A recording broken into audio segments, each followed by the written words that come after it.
Olá, sou Adriana Bisutti. Nesse canal falo sobre livros, filmes e séries. E este é o sétimo e talvez o último vídeo com a minha leitura e impressões do livro Diga às Abelhas que Não Estou Mais Aqui, da série Outlander, de Diana Gabaldon. Lembrando que é o livro 9. E se você está gostando desses vídeos, dê seu like e considere se inscrever. O canal está crescendo cada dia mais com as suas inscrições e seus comentários. Então, só tenho a agradecer a todo mundo que se inscreveu e a cada comentário fofo que vocês deixam. Estou encantada com eles. E antes de ir para o assunto, eu gostaria que você me falasse se você quer que além desse eu faça ainda um último vídeo sobre esse mesmo assunto, fazendo um fechamento, uma conclusão sobre a minha leitura no geral, porque eu não sei se já foi o suficiente tudo que eu falei até agora, se já cansou o assunto, ou se você quer saber ainda um pouco mais. Por isso eu preciso desse feedback e vou ficar esperando a sua opinião.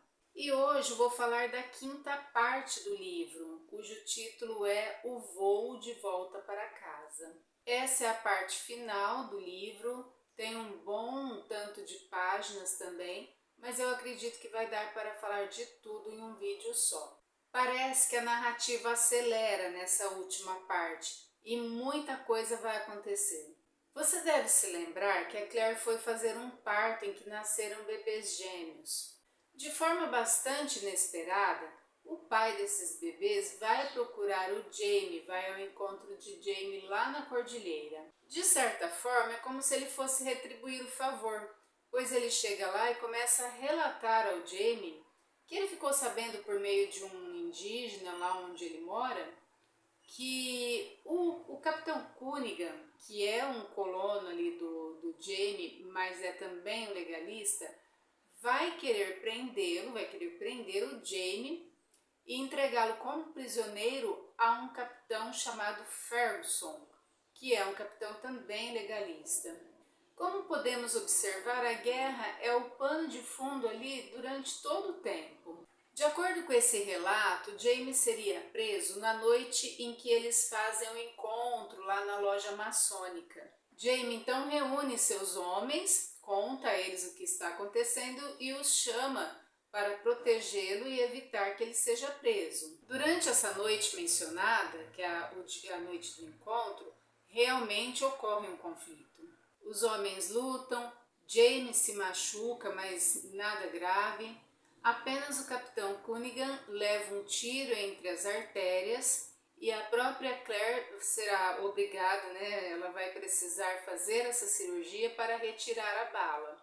Aparentemente, o capitão ficará sem andar, mas o livro não traz muito retorno claro sobre isso. Logo mais, Ian chega de volta à cordilheira com a sua família. Junto com eles vem a Sylvia, aquela amiga onde o Jamie ficou, em um momento em que ele estava com a coluna travada, as filhas dela e também um certo indígena chamado Sachem, não sei se a pronúncia é essa, não sei se esse é o nome dele ou alguma função indígena. Esse homem começa a conversar com a Claire sobre viagem no tempo e sobre visão de fantasmas, pois o Ian havia comentado com ele que a sua tia era uma viajante do tempo. E também comentou algo sobre aquele fantasma indígena que ela viu.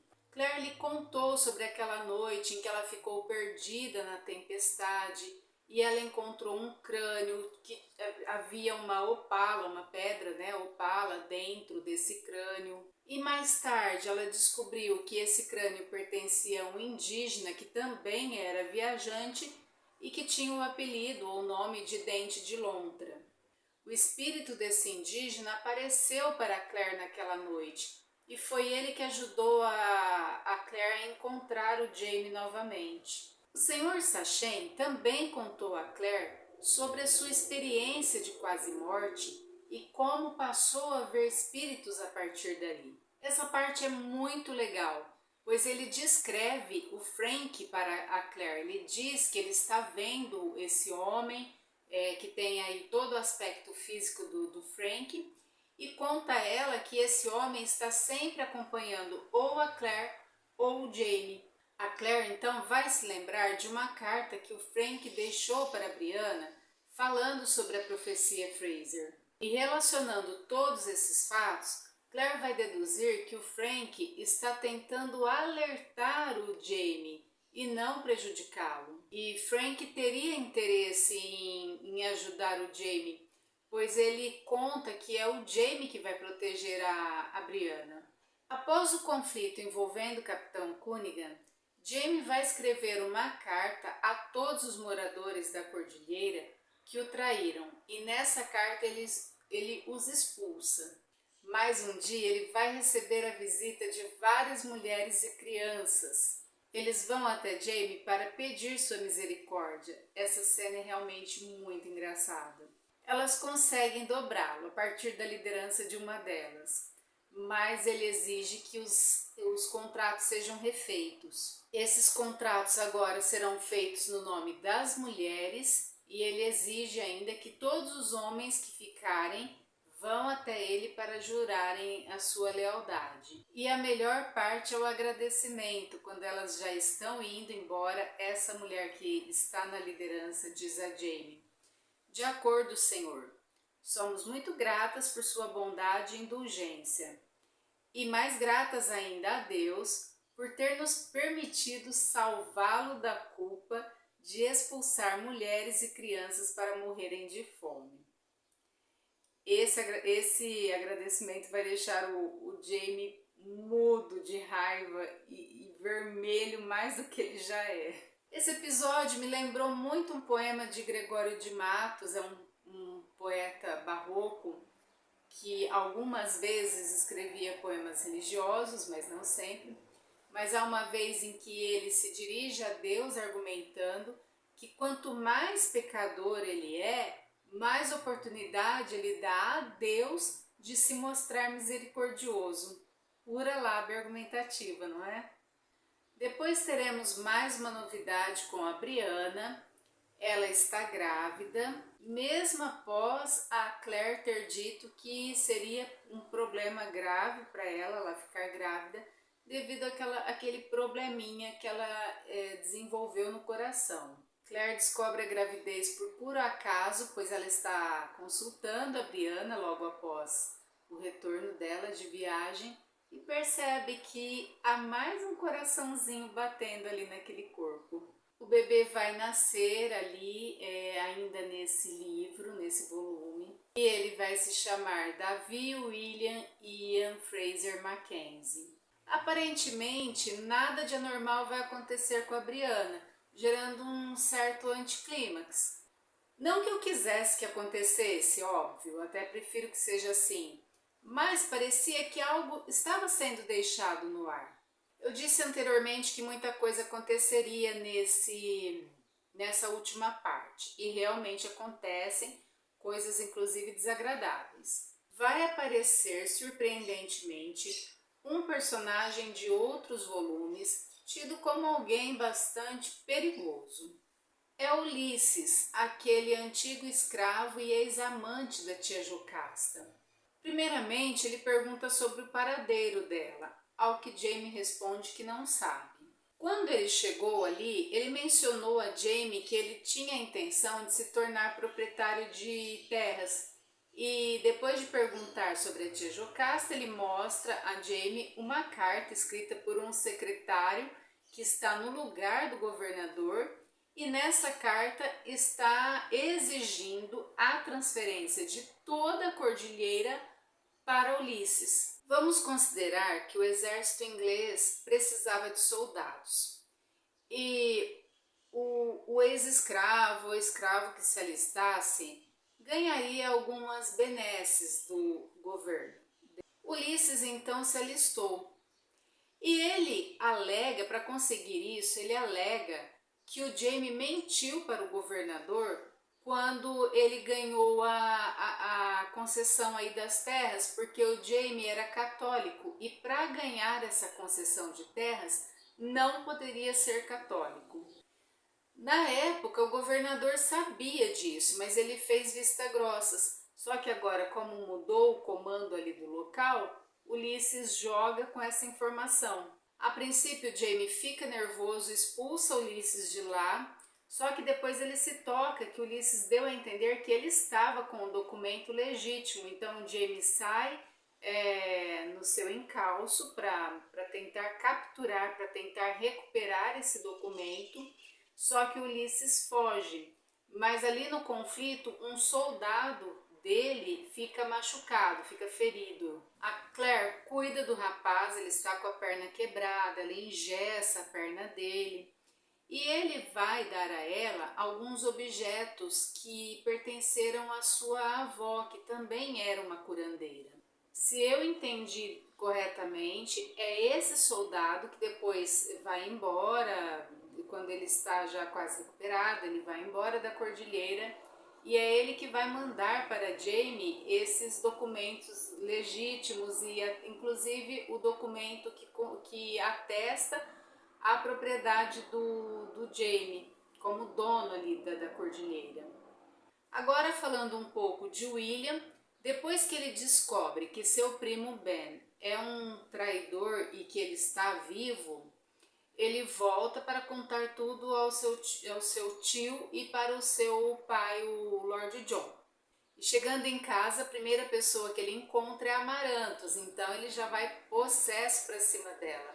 E logo em seguida chega o Lorde e a moça então vai contar tudo para eles dois, vai esclarecer todos os fatos. Inclusive que o casal decidiu, por isso, né, por forjar a morte do Ben, para que o pai dele não sofresse tanto ao saber que ele era um traidor. Então seria melhor que ele soubesse que Ben estava morto. E um pouco depois dessa conversa, Amaranto simplesmente foge, deixando o bebê ali aos cuidados do Lord John e do avô, que é o tio Hall. E o William decide ir no encalço da moça com o apoio tanto do pai como do tio. Acontecimentos estranhos cercam William nesse caminho, nessa busca dele, pois ele novamente vai encontrar seu antigo amigo Dennis Randall, que é aquele sobrinho do Jack Randall, e esse moço, ele vai perceber que tem alguma coisa de errada com o rapaz, e esse moço vai tentar convencer o William a virar de lado, porque era isso que havia de errado. Ele tinha virado casaca também, ele também era um traidor. Enquanto eles conversam, surge o Capitão Richardson, que também vai tentar persuadir o William a virar para o lado deles. William resiste, o capitão ameaça-o com a seguinte frase, dizendo que conhece a sua irmã, a Brianna. William vai mandar uma carta a Brianna contando sobre isso e vai fazer um desenho, um retrato do Capitão Richardson. Brianna então reconhece ali naquele retrato o arqueólogo que foi visitar a propriedade deles de Lallybroch lá em 1980 e reconhece também que ele é o mesmo homem que a atacou quando o Roger já não estava lá. Ou seja, o famigerado Capitão Richardson também é um viajante. Depois William descobre o paradeiro da Amarantos. Ela então vai contar que ela descobriu o paradeiro de seu marido e que ele já está casado com outra mulher. Os homens nessa história não perdem tempo, né? Ela está furiosa com ele. E aí o William aproveita e pede para que a moça volte com ele, mas inclusive ele a pede em casamento. Ela concorda em voltar com ele, mas ela não dá resposta sobre ela se casar ou não com o rapaz, então isso fica em aberto. Quando eles chegam em casa, o Lord John havia desaparecido, então William fica sabendo desse desaparecimento e logo sai em busca de resgatar o pai. Com isso, eles não têm mais nem tempo de falar sobre o assunto de casamento. E o que aconteceu a Lord John? Ele foi sequestrado pelo mesmo Capitão Richardson. E o pior, ele se apresenta novamente como um soldado legalista, um soldado inglês, o que deixa não só o Lord John, como eu também, enquanto leitora, muito confusos. E nesse ponto as coisas começam a ficar bem emocionantes. você se lembra que ele é um viajante do tempo. E ele começa a pressionar o Lord John para saber se naquela época em que ele se casou com a Claire, ela contou a ele o que ela é, ou seja, uma viajante. Ao que ele responde que não.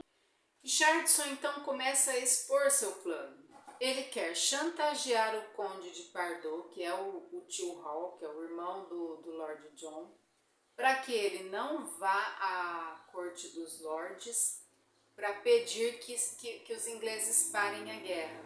Ou seja, ele quer que a América continue sendo colônia da Inglaterra. Naquele período histórico, todas as colônias da Inglaterra seriam proibidas de comercializar escravos. Historicamente falando, o que aconteceu? A América decretou a independência em relação à Inglaterra. Não sendo mais colônia, o pessoal de lá continuou comercializando escravos. O capitão Richardson alega que ele é descendente de escravos. E aí é que é o ponto. Se a América continuasse sendo colônia, também seria proibida. E se a América ganhasse a guerra, haveria toda aquela questão da guerra de secessão, que se eu não estiver enganada, foi um conflito entre o norte e o sul dos Estados Unidos, envolvendo a questão da libertação dos escravos. Richardson, então, ele quer evitar essa guerra e todas as mortes que foram consequências dela. Para mim, o que não ficou claro ainda é onde a Brianna entra nessa história. Por que eles a perseguiram lá em 1980? Será que foi só por causa do ouro que o Rob Cameron descobre ali, de posse ou de possível posse dela, de conhecimento dela, né? Será que foi a questão do ouro ou a questão da profecia Fraser, ou tem mais alguma coisa aí nessa história? De qualquer forma, eu me lembrei de quando Jaime e a Claire tentaram evitar o conflito, a Batalha de Culloden, em que morreram tantos escoceses. Eles fizeram tantas coisas, criaram tantas estratégias e no fim não deu em nada, eles não conseguiram evitar que a Batalha de Culloden ocorresse. E eu percebo que é isso que o Capitão Richardson quer, mudar os rumos da história.